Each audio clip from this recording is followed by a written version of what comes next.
passe la numérisation de l'information?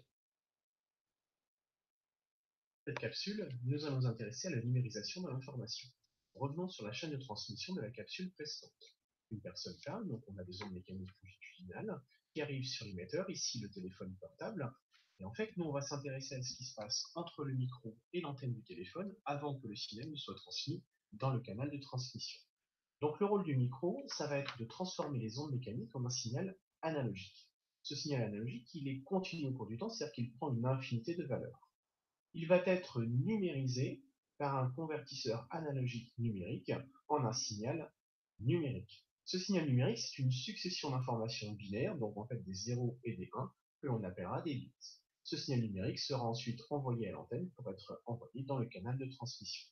Alors la numérisation se décompose en 3 étapes. La première, c'est l'échantillonnage. Cela consiste à découper le signal analogique à intervalles de temps réguliers que l'on appellera période d'échantillonnage. Donc en rouge, vous avez le signal analogique, et on va prendre des valeurs de façon périodique. En fait, au final, on va retenir uniquement les valeurs correspondant au point noir. On peut également parler de fréquence d'échantillonnage, ce qui correspond au nombre de valeurs retenues par seconde sur le signal analogique. Et donc évidemment, si votre période d'échantillonnage est grande, eh bien votre nombre de valeurs retenues sera d'autant plus faible. Alors en fait, la fréquence d'échantillonnage va jouer un rôle sur la qualité de la numérisation. Donc plus la fréquence sera grande, meilleure sera la numérisation. Et pour une qualité correcte, on considère que la fréquence d'échantillonnage doit être au minimum égale au double de la fréquence du signal. Donc pour un son, comme la fréquence est comprise entre 20 Hz et 20 kHz, il faudra au minimum une fréquence d'échantillonnage de 40 kHz. C'est ce que l'on appelle le théorème de Shannon, qui n'est pas au programme, que l'on rappellera toujours dans les textes d'examen, mais qu'il convient de retenir tout de même. Passons à la deuxième étape, il s'agit de la quantification. Cela consiste à approximer toutes les valeurs prises par la tension du signal par un ensemble limité de valeurs.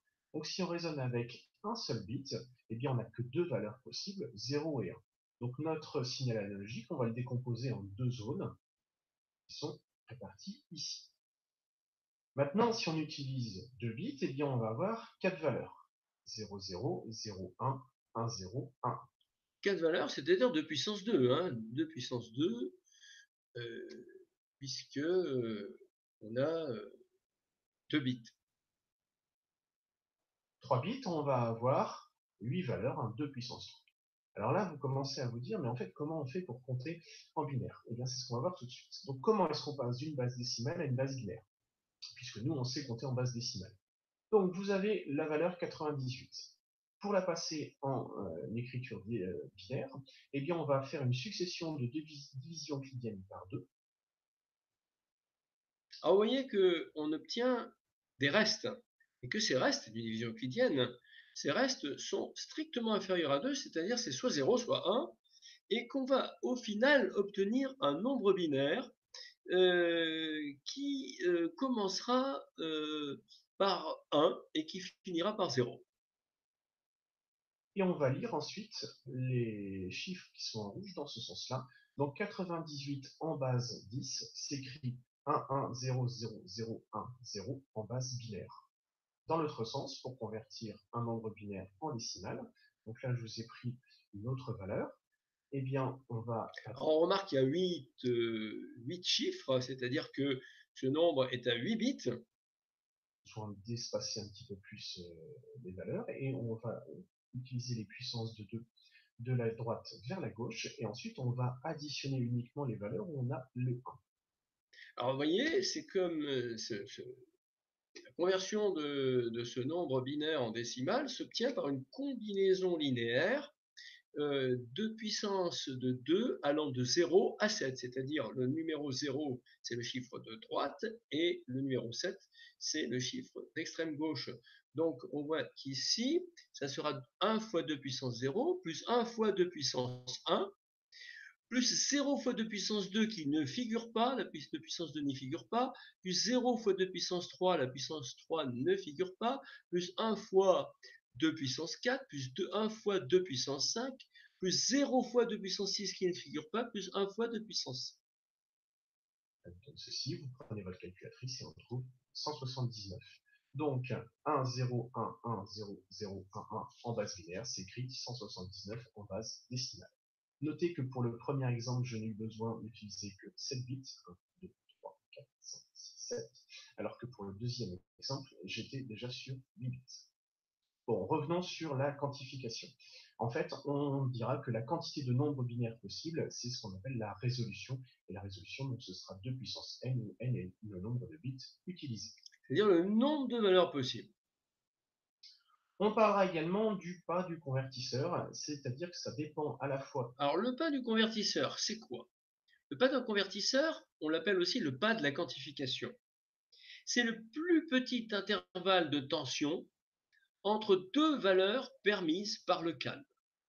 Autrement dit, si un CAN code l'information sur n bits, c'est-à-dire s'il y a 2 puissance n valeurs permises pour la tension, et si grand A est finalement la plage de tension détectable par le CAN, c'est-à-dire par exemple si c'est entre moins 5 volts et plus 5 volts, ça voudra dire que A égale plus 5 moins 5 égale 10 volts, alors il est logique de dire que P, c'est-à-dire le plus petit intervalle de tension détectable, est égal à l'amplitude A divisé par le nombre de valeurs permises de puissance n, ce qui explique l'expression de P du pas du convertisseur qui n'est pas à retenir.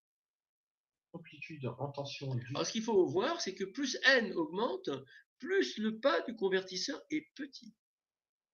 analogique et du nombre de bits utilisés. Donc si on utilise 2 bits, la résolution vaut 4, ça on a compris. Donc si on reprend notre exemple précédent, ici l'amplitude c'est de 0 à 5, donc en fait on a un pas de 1,25 volts. Donc on va décomposer cela en 4 zones qui sont réparties ici. Troisième et dernière étape, il s'agit du codage. Donc on va tout d'abord associer un nombre binaire à chaque tranche de tension. Donc on est toujours sur l'exemple codage sur 2 bits, donc résolution du 4. Donc cette zone-là, on va lui associer le code 00, 01, 10 et 11.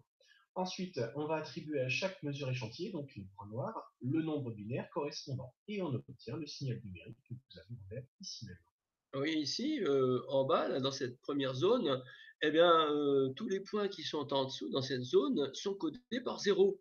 Et puis, ben, tous les points qui sont dans la zone 0,1 sont codés par 0,1, c'est-à-dire qu'on voit qu'il y a un palier chaque fois à 0,1. Tous les points qui sont dans la zone 1,0, eh bien, sont codés par 1,0 ici. Et puis, là, tous les points qui se trouvent dans la zone 1,1 sont codés par 1,1.